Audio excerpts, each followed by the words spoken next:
अस्सलामुअलैकुम। आप सबको खुशामद JTV पर। पब्लिक, आज के वीडियो में हम आपको शीन सरदार के बारे में बताएंगे, क्योंकि कुछ खुफिया ज़राए से हमें मालूम हुआ है शीन सरदार के मुतल्लिक।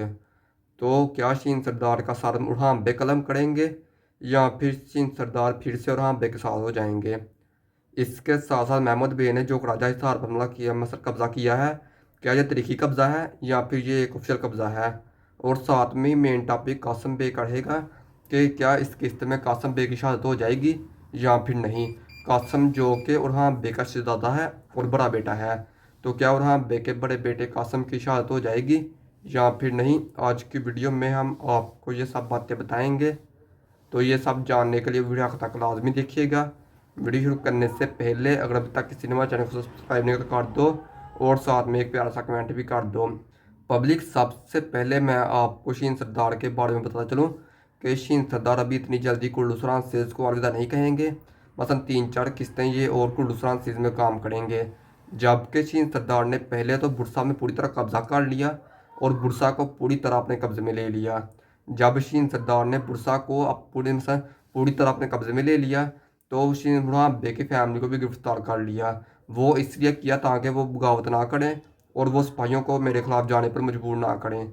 तो इसीलिए शीन सरदार ने बुरसा पर कब्जा करते ही उड़ान बे के मसलन ख़ानदान को, निरुफ़ खातून को और उड़ान बे की वालदा मलून खातून को किडनैप कर लिया, जो कि उड़ान बे की आग में मजीद इजाफा कर दिया जिसने। लेकिन शीन सरदार इसमें पूरी तरह कामयाब ना हो पाया।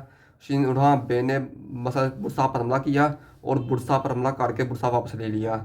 जबकि उड़ान बे ने बुरसा पर हमला इसलिए वजह से किया क्योंकि शीन सरदार ने बुरसा पर कब्जा कर लिया था। तो उड़ान बे बुरसा में आए और बुरसा में आकर उड़ान बे ने शीन सरदार के एक सरदार को कत्ल कर दिया जिसने उड़ान बे के साथ बगावत की थी। और उसका सर कलम करके उड़ान बे ने ये कहा कि आज से यहाँ का सुल्तान भी मैं और यहाँ का हुक्मरान भी मैं। तो इधर से मैं बाजू कि मोहम्मद बुज़दाक ने उड़ान बे के हाथों से फिर बुरसा उड़ान बे के कब्जे में आ चुका है। अब से बुरसा का हुक्मरान फिर से उड़ान बे है। इसके अलावा महमूद बे की बात की जाए तो पब्लिक, महमूद बे ने ये जो राजा हिसार पर हमला किया है, ये तरीक में मैंने पढ़ा था। कल मैंने तरीक की किताब पढ़ी तो तरीक में मुझे पता चला कि ये उस वक्त का वाक़या था कि जब उस्मान बे के साथ गंदूस भी थे। मसलन महमूद बे ने उस्मान बे की सरजमीन पर कब्जा किया। मसलन इन्होंने खुद नहीं कब्जा किया, इन्होंने ताताड़ियों के ज़रिए उनको लालच दिया और उनको लालच देकर उन्होंने उस्मान बे पर हमला करवाया। लेकिन वहाँ पर गंदूस मौजूद थे और गंदूस ने इन्हें भगा मसलन वहाँ से भगा दिया। लेकिन महमूद बुज़दाक ने वो तरीक अब कुर्डुस्तान सीरीज़ में डाल दी है, वो तरीक दोहराई है। मतलब बहुत पुरानी तरीक महमूद बुज़दाक ने अब दोहराई है। तो ये जो महमूद बे ने राजा हिसार पर हमला किया है और राजा हिसार पर हमला करके राजा हिसार को कब्जे में ले लिया है, ये एक तरीके से मसला किला है और इसे तरीक में भी लिया था लेकिन बहुत पहले लिया था। तो महमूद बुज़दाक ने ये तरीके सीन दोहराया है।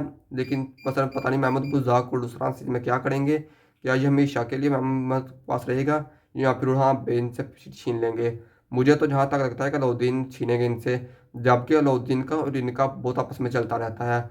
ये आपस में दूसरा इनकी दुश्मनी, ज़ाती दुश्मनी है। तो इसीलिए अलाउद्दीन अब ये किले पर हमला करेंगे और किले पर हमला करके महमूद बे से ये किला छीन लेंगे। इसके अलावा कासम बे की बात की जाए तो पब्लिक, कासम बे की आने वाली किस्त में शहादत दिखा दी जाएगी। जी हाँ दोस्तों, आप लोगों ने ठीक सुना। उड़ान बे के बड़े बेटे शहजादे कासम की आने वाली किस्त में शहादत दिखा दी जाएगी। जबकि ये बात मैं इसलिए कंफर्म से कह रहा हूँ क्योंकि मैंने तरीक की किताबें पढ़ी और तरीक में कासम का जिक्र कहीं नहीं आता। जबकि और हाँ बे का बेटा बड़ा कासम था लेकिन किसी जंग में इनका जिक्र नहीं आता, किसी के मौके पर इनका जिक्र नहीं आता। तो इधर से मैं मालूम हो गया कि बस कासम बे की शहादत बचपन में ही होगी थी। तो अब महमूद बुज़दाक आने वाली किस्त में कासम बे की शहादत दिखा देंगे, जो कि और हाँ बे की आग में और ज़्यादा इजाफा करेंगे। इसके साथ साथ जिगत की बात की जाए तो जिगत की भी आने वाली किस्त में, मुझे तो जहाँ तक लगता है कि आने वाली किस्त में जिगत की शहादत हो जाएगी, क्योंकि अब जिगत के साथ कोई स्टोरी नहीं जोड़ी जा सकती। तो इसीलिए महमूद बुज़दाक आने वाली किस्त में जिगत की शहादत करवा देंगे। इसके अलावा एक तुर्की की बात की जाए तो तुर्की में जैसा कि आप सब जानते हैं कि इस वक्त कुर्डुस्तान सीरीज़ नहीं आई।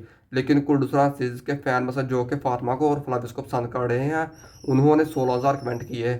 मसलन इस वक्त पूरी तुर्किया में दूसरे नंबर पर फातिमा खातून की और फ्लाविस की जोड़ी को पसंद किया जा रहा है। फिर उसके बाद छठे नंबर पर जाकर निलोफर खातून की और उड़ान बे की जोड़ी को पसंद किया जा रहा है। और 9वें नंबर पर जाकर स्पोचा खातून की और उड़ान बे की जोड़ी को पसंद किया जा रहा है। तो इधर से हमें वाज़ा कि तुर्की में फलाबियोस की और फातिमा खातून की कितनी ज़्यादा अहमियत है। बस इन्हें दूसरे नंबर पर सर्च किया जा रहा है और 16,000 कमेंट आ चुके हैं इनके पोस्ट पर।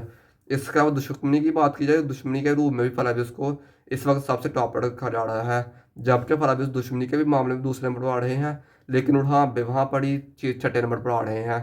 मसलन हर कैटेगरी में फलाबियोस ऊपर जा रहा है और वहाँ पे नीचे आ रहे हैं। तो इधर से हमें ज़्यादातर चांस यही लगता है कि वहाँ पे मसलन मसलन इस सीरीज का विलन है और फलाबियोस इस सीरीज का हीरो है। जबकि आप अंदाजा करो कि अगर फलाबियोस को रहा बे का किरदार मिलता तो फलाबियोस ने कैसा रहा बे के रूप में परफेक्ट बैठना था। लेकिन महमूद बुज़दाक ने जो भी किया अच्छा किया, लेकिन मर्द ज़्यादा तो मसलने वाले और हाँ बे भी अपने रूप में बिल्कुल परफेक्ट बैठने की कोशिश कर रहे हैं। आप लोगों को किसके बारे में क्या राय है, हमें कमेंट में बताइएगा। अगर वीडियो अच्छी लगी तो जरूर कीजिएगा। मिलते हैं नई वीडियो के साथ, तब तक अपना ख्याल रखना। खुदा हाफिज़।